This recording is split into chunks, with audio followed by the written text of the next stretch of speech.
자, 2026년 새해가 밝았는데 국내 보험사들이 내놓은 영업 전략 자료들을 보내주셨네요. 와, 이거 뭐 손해보험사, 생명보험사 계획이 정말 빽빽하게 담겨 있는데 이걸 쭉 보니까요. 단순한 상품 목록이 아니라 뭐랄까 2026년 한국 사회가 뭘 가장 두려워하고 또 뭘 원하는지 보여주는 일종의 사회 심리 보고서 같다는 느낌이 들어요. 아, 그거 아주 정확한 표현입니다. 결국 보험 상품이라는 게 우리 사회의 불안을 먹고 자라니까요. 그렇죠. 자료 전반에서 공통적으로 보이는 키워드는 역시 암하고 치매 같은 큰 병들, 그리고 노후자금이거든요. 네, 맞아요. 근데 흥미로운 점은요, 이 똑같은 불안에 대해서 손해보험사하고 생명보험사가 내놓는 해법이 완전히 다른 방향을 가리키고 있다는 겁니다. 맞아요. 저도 그게 너무 신기했어요. 한쪽은 막 병의 치료 과정을 현미경으로 들여다보듯이 파고드는데 다른 한쪽은 전혀 다른 게임을 하는 것 같더라고요.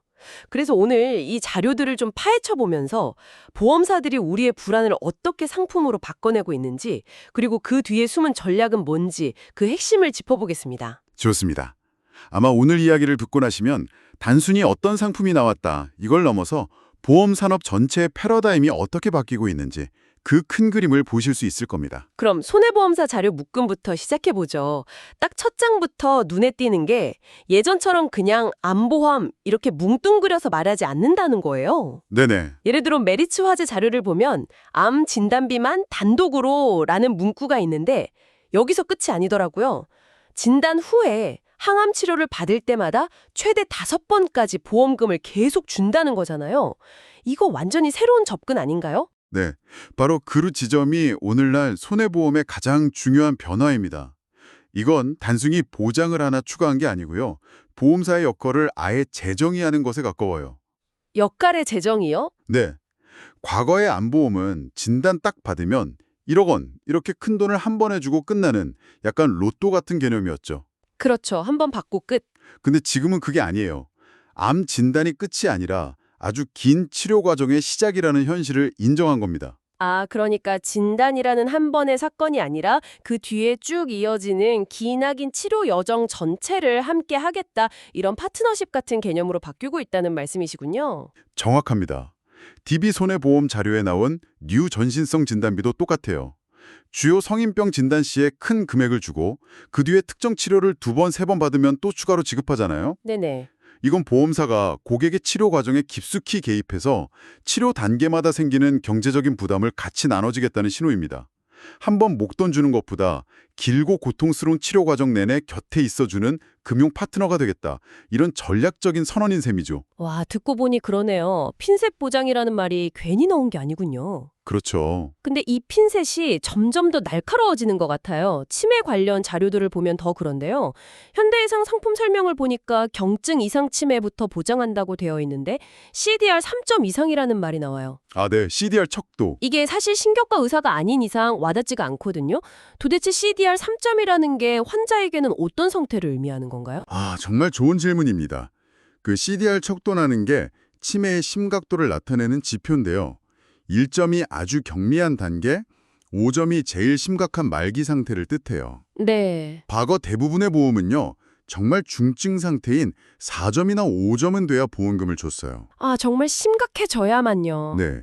그런데 지금 3점을 기준으로 삼는다는 건 혼자서 외출하거나 돈 관리를 하는 것처럼 일상생활에 뚜렷한 어려움이 나타나기 시작하는 주변에서 아, 정말 병이 깊어지셨구나 라고 느끼는 바로 그 시점부터 보험사가 개입하겠다는 의미입니다. 와, 병이 돌이킬 수 없을 정도로 깊어지기 전에 가족들이 경제적으로나 정신적으로 가장 힘들어지기 시작하는 그 문턱에서부터 보험의 역할을 시작하겠다는 거네요? 맞습니다. 그리고 더 나아가서 아예 특정 치료제 이름까지 딱 명시하고 있어요. 맞아요. 보내주신 거의 모든 손보사 자료에서 알츠하이머 신약인 레켐비가 언급됩니다. 현대해상 농협손보, DB손보 할 것 없이 전부 다 레켐비 치료비를 보장한다고 내세우고 있어요. 아니, 그게 좀 의아했어요. 최신 치료법을 보장해준다는 건 좋은데 이렇게 특정 약품 이름을 콕 집어서 상품에 넣는 게 좀 위험하지 않나요?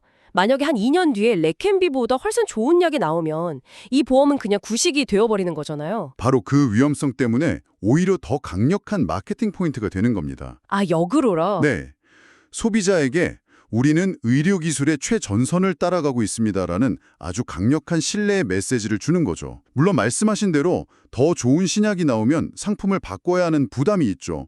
하지만 당장은 가장 현대적인 치료까지 보장받을 수 있다. 이 확실한 인식을 심어주는 효과가 훨씬 크다고 판단하는 겁니다. 그렇군요. 업계 전체가 약속이나 한 듯이 레캠비를 외치는 걸 보면 이 전략이 현재로서는 아주 유효하다고 보는 거죠. 알겠습니다. 손해보험사들의 전략은 명확하네요.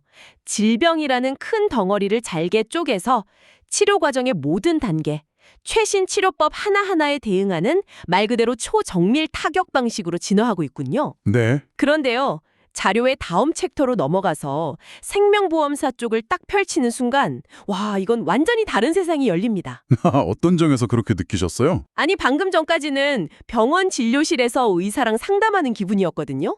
근데 생명보험사 사료는 마치 은행의 자산관리 상담 창고에 온 것 같아요. 아하. 온통 숫자랑 기간, 그리고 환급률 이야기뿐이에요.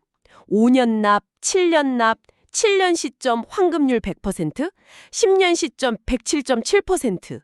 이건 뭐 병에 대한 이야기가 아니라 그냥 돈에 대한 이야기잖아요. 이 극적인 온도 차이는 대체 어디서 오는 겁니까? 그게 바로 생명보험사들이 처한 현실, 그리고 그들의 생존 전략을 보여주는 대목입니다. 손해보험사들이 치료 과정이라는 서사를 파고들 때 생명보험사들은 단기 목돈 마련이라는 훨씬 더 직관적이고 강력한 욕구를 공략하고 있는 거죠. 아, 단기 목돈 마련. 네.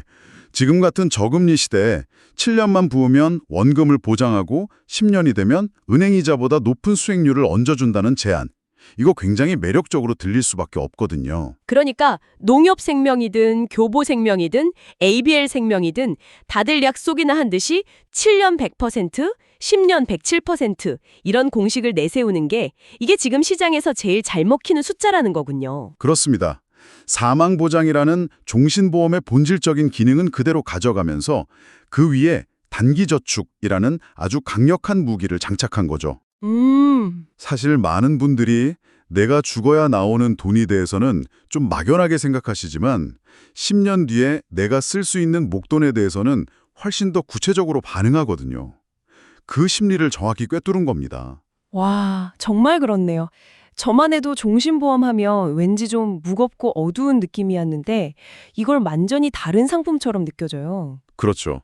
근데 더 인상적인 건 여기서 그치지 않고 다시 건강보장 기능을 끌어온다는 점이에요. 삼성생명 자료를 보면 암 같은 중대 질병에 걸리면 나중에 받을 사망보험금 일부를 미리 당겨서 치료비로 쓸 수 있는 선지급 기능을 강조하더라고요. 바로 그 지점에서 두 업계의 경계가 허물어지고 있는 겁니다. 생명보험사도 이 건강보장 시장을 놓칠 수가 없으니까 자신들의 가장 큰 자산인 사망보험금을 활용하는 거죠. 아, 이 선지급 기능은 종신보험의 개념을 완전히 뒤바꾸는 혁신적인 아이디어입니다. 내가 죽은 뒤 가족을 위한 돈이 아니라 살아있는 내가 치료받기 위한 돈으로 보험의 가치를 재정의한 거니까요. 고객 입장에서는 훨씬 더 현실적인 혜택으로 다가오는 거죠. 와, 그건 정말 가치의 대전환이네요.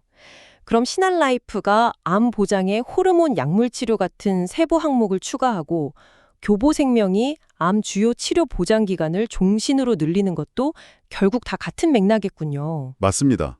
저축 기능으로 고객을 끌어들인 다음에 손해보험 못지않은 건강보장까지 제공해서 이 상품 하나면 다 된다. 이런 인식을 심어주려는 거군요. 네, 일종의 하이브리드 전략이라고 볼 수 있죠.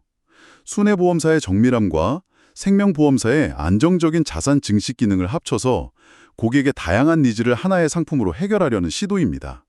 미래에셋 생명이 여러 주요 치료비를 하나로 통합해서 보장하는 것도 같은 흐름으로 볼 수 있고요. 생명보험사의 또 다른 한 축은 역시 연금인 것 같아요.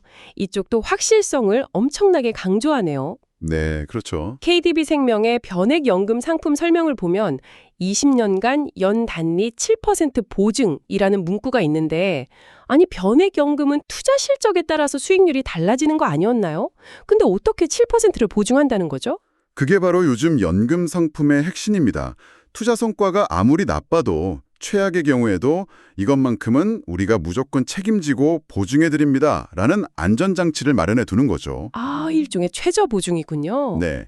20년간 연 7% 달리 보증이라는 건 시장이 폭락하더라도 당신의 연금 기준액은 매년 7%씩 꼬박꼬박 불려주겠다는 약속입니다. 이 불확실성이 극대화된 시대에 보증이라는 단어만큼 강력한 무기는 없거든요. 미래의 불확실성을 돈으로 사려는 고객들의 심리를 정확히 파고드는 거군요. KBX 라이프의 연금보험도 비슷하네요. 10년이 되면 연금액을 120%로 올려서 보증해준다. 이런 스텝업 방식인데 이것도 결국 내 노후 자금이 언제 얼마나 불어날지 예측 가능하게 만들어준다는 거니까요. 그렇습니다. 은퇴 후에는 매달 고정적인 현금 흐름을 만드는 게 무엇보다 중요합니다. 언제 얼마가 나올지 모르는 연금보다는 조금 적더라도 매달 정해진 금액이 확실하게 나오는 연금을 선호하는 경향이 뚜렷해지고 있죠. 보험사들은 바로 이 예측 가능성과 안정성을 상품의 가장 중요한 가치로 내세우는 겁니다. 오늘 보내주신 자료들을 쭉 훑어보니까 2026년 보험 시장의 두 가지 큰 흐름이 정말 선명하게 그려집니다. 네. 손해보험사들은 질병치료라는 여정에 동행하는 세심한 건강관리 파트너가 되려고 하고 생명보험사들은 단기저축과 노후보증을 앞세운 든든한 금융자산관리자의 역할을 자처하고 있네요. 맞습니다. 결국 더 구체적인 건강보장 그리고 더 안정적인 노후 준비라는 두 개의 큰 축으로 모든 상품이 수렴하고 있습니다. 당신이 지금 당장의 질병 치료 과정이 더 걱정되는지 아니면 불확실한 미래의 노후 자금이 더 불안한지에 따라 선택지가 완전히 달라지는 시장이 된 거죠.